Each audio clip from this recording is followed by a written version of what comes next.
urakoze wowe uriko urakurikirana kino kiganiro Pst Acher Niyonizigiye nezerejwe no kuganira nawe ku majambo y'Imana. Mu kiganiro giheruka naravuze ku bijanye n'ubutunzi, aho Imana ivuga ko abantu bayo badakwiye gutunga ibintu birimwo amanyanga, ivyo kwiba, ivyo kurenganya, ivyo kugunga, ivyo kwiha ibintu vy'abantu kubw'amanyama, ubarusha inguvu, ibiturire, gutungira mu biturire, ivyo bintu vyose bituma uronka ibintu utari ukwiye kuronka. Imana iravyanka kandi isaba abantu bayo kuvyirinda, ku buryo ivyo dutunze vyose biba biri mu kuri, biba biri mu mahoro, dushobora kuvyihereza imitima yacu itekanye. Ico ngiye kuvuga ko muri kino kiganiro ni insiguro y'ubuzima bwiza. Mbega ubuzima bwiza ni iki? Iyo buvuze ngo urya muntu ngo abayeho neza, il a réussi, yabayeho neza, bisigura iki? Turaza gushira hamwe cane cane uko isi bivuga n'ingene Imana ibivuga, dushira inguvu ku kuntu Imana ibivuga, kuko murabizi iyo twebwe turiko turavuga nk'abantu, turiko turavuga umuntu yabayeho neza, turaba ivyo yari afise, kumbure akazi yari afise ingene kari keza, ingene yaronse umuryango mwiza, yaronse ubutunzi, icubahiro, yari umuntu, yari umutegetsi, yari atinyitse, ibintu nk'ivyo. Ariko ivyo ni ivy'abantu. Imana nayo ibivuga gute? Mwibuke, ntiturongorwa n'ubwenge bwacu, ntiturongorwa n'imico yacu. Dufise umwami Yesu Kristo aganje ku bami bose bo mw'isi, ariko cane cane ashaka kuganza mu buzima bwacu, kuko twamwemereye tukaba abigishwa biwe. Mu rutonde rw'ubuzima, mu kuntu ibintu bigenda mu buzima, hariho ibintu bitangura. Hama hatangura igihe cose ivyizegwa vy'urufatiro, les croyances fondamentales. Ivyizegwa vy'urufatiro ni ibintu twemera nk'ukuri, biri mu bwenge bwacu. Kenshi ntitunavyiyumvirako, hari n'igihe tuba tutanabizi kuko tuba twabikuriyemo gutyo nyene. Ariko ivyo vyizegwa vy'urufatiro nivyo biheza bikavamwo ukuntu tubaho, ivyo dukora, ingingo dufata, ibiturutira ibindi, amapriorite. Ivyo vyose burya birafise ahantu biva. Niwabona umuntu afise inyifato kanaka udatahura, haba hariho ikintu kibimutera. Iyo rero umuntu ashaka guhindura ingene abayeho, ivyo ashira imbere, akwiye kubanza guhindura ivyo vyizegwa vy'urufatiro, kuko hari igihe ivyo bintu agomba guhindura biba biterwa n'ivyo asanzwe yemera. Kandi burya ukivyemera naho wohindura ntibirama, bica bikunanira mu kanya gato. Benshi batungira mu manyanga kuko bitiranya ubutunzi n'ubuzima bwiza. Abantu benshi bazi yuko umuntu afise amafaranga menshi ategerezwa kuba abayeho neza. Amafaranga arafise ikimazi, arakenewe, kandi iyo umuntu ayafise hariho ibintu aronka ubutayafise ataronka. Mugabo iyo urondeye amafaranga arimwo amanyanga, uko uyegeranya niko wegeranya n'ingorane.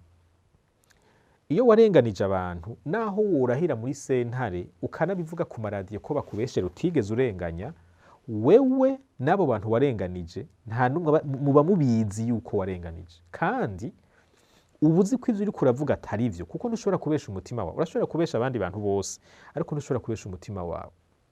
Nuriya muntu warenganije, naho wosigura gute, ubuzi neza ko wewe abizi ko ivyo uriko uravuga ari ukubesha. Kubaho ubwo buzima nk'ubwo biri mu bintu bituma hariho abantu badasinzira. Hariho abantu bafise ibintu vyinshi mugabo batagira amahoro. Murabona ka gatiro umuntu asinzira iyo afunguye ivyo yakoreye, akaba yaronse luwaye, yarishe nyene inzu, akaryama azi ko ata muntu aza kumurara ku gakanu. Agatiro nkako hariho abantu batakazi, kandi bobo batariha luwaye, n'ivyo basuma ntibigera bamenya ko n'ibiciro vyaduze. Ntimwibaze ngo amafaranga ngo arahagije kugira ngo umuntu amererwe neza. Amafaranga atera umunezero, atera amahoro, atera umwumvikano, n'amafaranga aciye mu kuri. Kubera rero hariho abantu bitiranya ubutunzi uko buje kose no kumererwa neza, nico gituma dufise amanyanga menshi. Kandi n'abakirisu bakora amanyanga ntibaganjwe mu bwenge bwabo. Ivy'Imana yahishuye sivyo biganje. Ivyizegwa bituruka mu ijambo ry'Imana sivyo bibaganje. Ibibaganza ni ibinyene biganje n'abandi bose. Bafise ivyizegwa bivuga ko umuntu amerewe neza, n'umuntu afise amafaranga, naho yoba yaronse abanje kumara abantu. None rero Imana isigura gute ubuzima bwiza? hariho amajambo twama tubona ngo abantu bahiriwe, niryo jambo nshaka kwisunga. Turarisoma muri Zaburi igice ca mbere uhereye ku murongo wa mbere gushika ku murongo wa gatandatu. Haravuga ngo, turashobora gucira hagati, harahiriwe umuntu ataja ku mohe y'abanyakibi, adahagarara mu nzira y'abanyabyaha, aticarana n'abacokoranyi. Ariko ibimuhimbara biri mu vyagezwe vy'Uhoraho, kandi ivyageze vyiwe nivyo ashira ku mutima ku murango no mw'ijoro. Azoba nk'igiti gitewe hafi y'imigezi y'amazi, cama igihe cose, ibibabi vyaco ntivyuma, ico azokora cose kizomubera kuno. Reka tugarukize hano, kizomugendera neza, niko banditse hano. Ibi tuvuze, ibi nsomye, nivyo bikwereka uko Imana itahura ubuzima bwiza, umuntu ahiriwe, umuntu aroraniwe, abamerewe gute. Ikintu ca mbere akora, yirinda ivyizerwa vy'abanyakibi, yirinda kwemera kwakira ivyizerwa bibi abanyakibi bafise. Nico gituma yiyubara, ntapfa kwinjiza mu bwenge bwiwe ivyo ari vyo vyose, ntapfa abantu baganiriye, ntapfa abantu yiyegereje, ntapfa ibitabo asomye, ntapfa amafilimi aravye.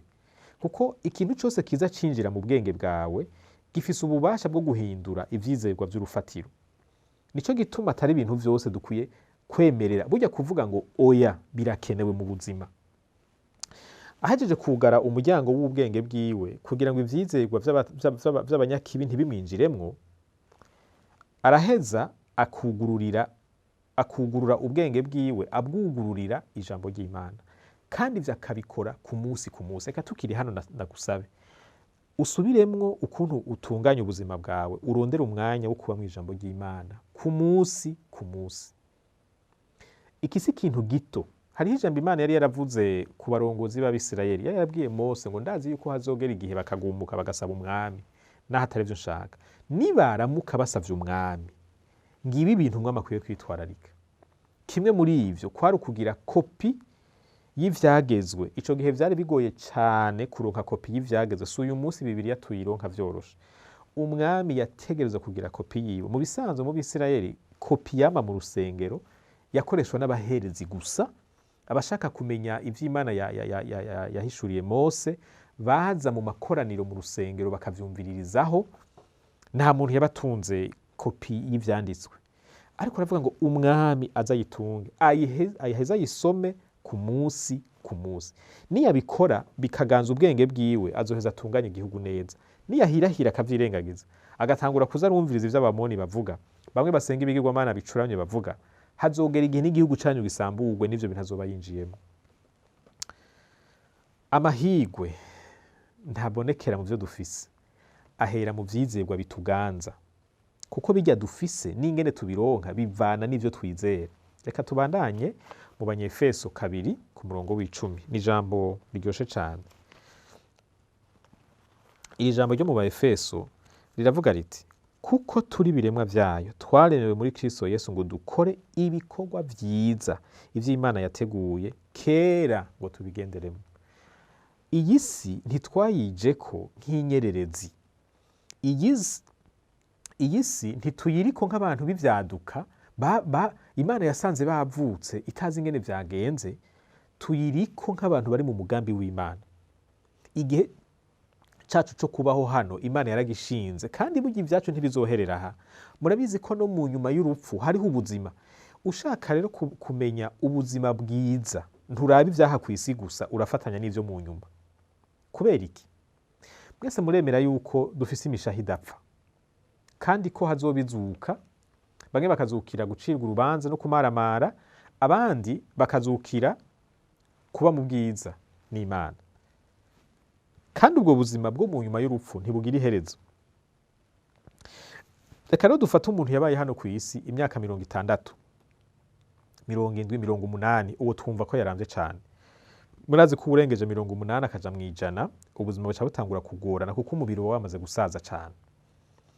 Uyo muntu yararoraniwe, yararonse amafaranga yarivye, yarasubiye, yarishe, yaranyaze, hanyuma aratunga. Yabayeho ari umuntu abantu bipfuza kuko batazi neza ingene abayeho mu mutima. Hanyuma arapfuye. Igihe c'urubanza kirashitse. Nguwo Imana imuhaye ca gihano kidahera. mwibaza uyu muntu niyamara imyaka 500 ari muri ico gihano azoba acibuka vya bintu yaboneye hano ku isi? Ufashe iyi myaka tubaho ngaha ukayigereranya n'imyaka itazoshira, wumva ivyo bintu vy'ukuri ari vyo kugereranya? Ni kubera iki dufata aka kantu gato cane, iyi myaka mike cane atanuwuzi uko ingana, akaba ariyo twisunga yonyene mu kuvuga ngo umuntu abayeho neza? Kubera iki twibagira ko inyuma hari ibihe bidashira, maze ngo iyi Mana yoyo izi ivy'uyu munsi n'ivyo mu nyuma, ngo duheze twisunge ico yavuze ku buzima bwiza?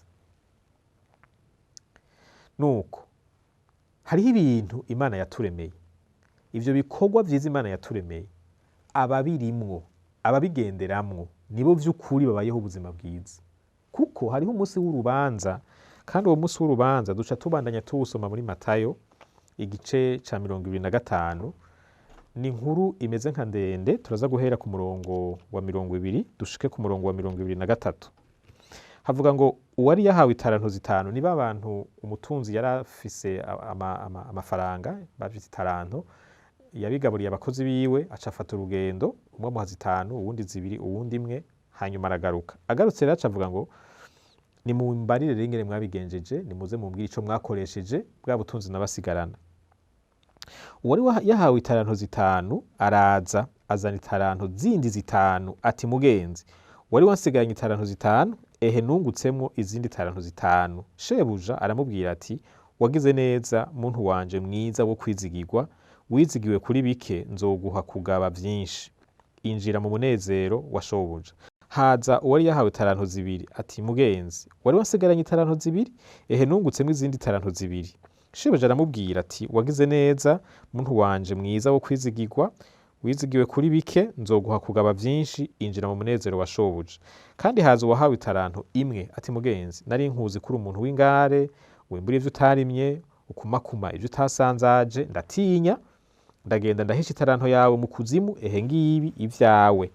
Shebuja aramwishura ati wa muntu wanje mubiwe, wakinebwewe, wari uzi ko nimbura ivyo ntarimye, kumakuma ivyo ntasanzaje? Nuko wari ukwiye kujana amahera yanje mu bayacuruza, nanje nagaruka nkaronka yanje n'inyungu yayo. Nuko ni mu mwake itaranto muyihe uwufise itaranto 10. Kuko uwufise wese azohabwa asesekarizwe, ariko uwudafise azokwakwa n'ico yarafise. Nuko n'uwo muntu wanje w'imbura kimazi ni mu mute hanze mu muzimagiza, niho hazobamarira no kuryanya insya z'amenyo.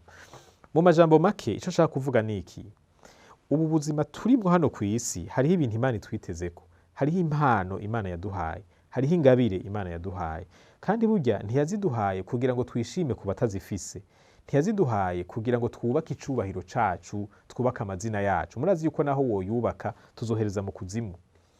Imana yaduhaye izo mpano n'izo ngabire n'ibindi vyose dufise kugira ngo dukore vya bikorwa vyiza yaturemera, bimwe twasoma mu Banyefeso. Umuntu rero abayeho neza ni umuntu azi ico Imana imwitezeko kandi ariko aragikora. Kuko uwo nitwaja muri ca gihe c'urubanza niwe azobwirwa ngo wabaye umwizigirwa, ngo kaze muntu wanje mwiza, wabaye umwizigirwa muri bike, bijya nari naraguhaye ku isi. Kumbure wari umuganga, kumbure wari umwigisha, kumbure wari ufise impano yo kudandaza, waradandaje neza, ubu umuntu w'ikimazi, uragirira abantu neza. Kumbure wari umurongozi, niyo mpano Imana yari yaraguhaye, wabaye umurongozi mwiza, abantu bararuhutse kubera wewe, ubuzima bwarahindutse kubera wabitwararitse, wabakoreye ivyiza, wabaye umwizigirwa muri biriya bike naguhaye hariya ku isi. Ingo ndakuzeze ibikomeye kurusha biriya. Igihe tuzoba duhagaze aho hantu, abantu basuzugura iyi nsiguro y'ubuzima bwiza ndiko ndavuga yo muri Bibiliya, niho bazotahura ico bisigura. Gusa vyari vyiza umuntu abitahuye uyu munsi.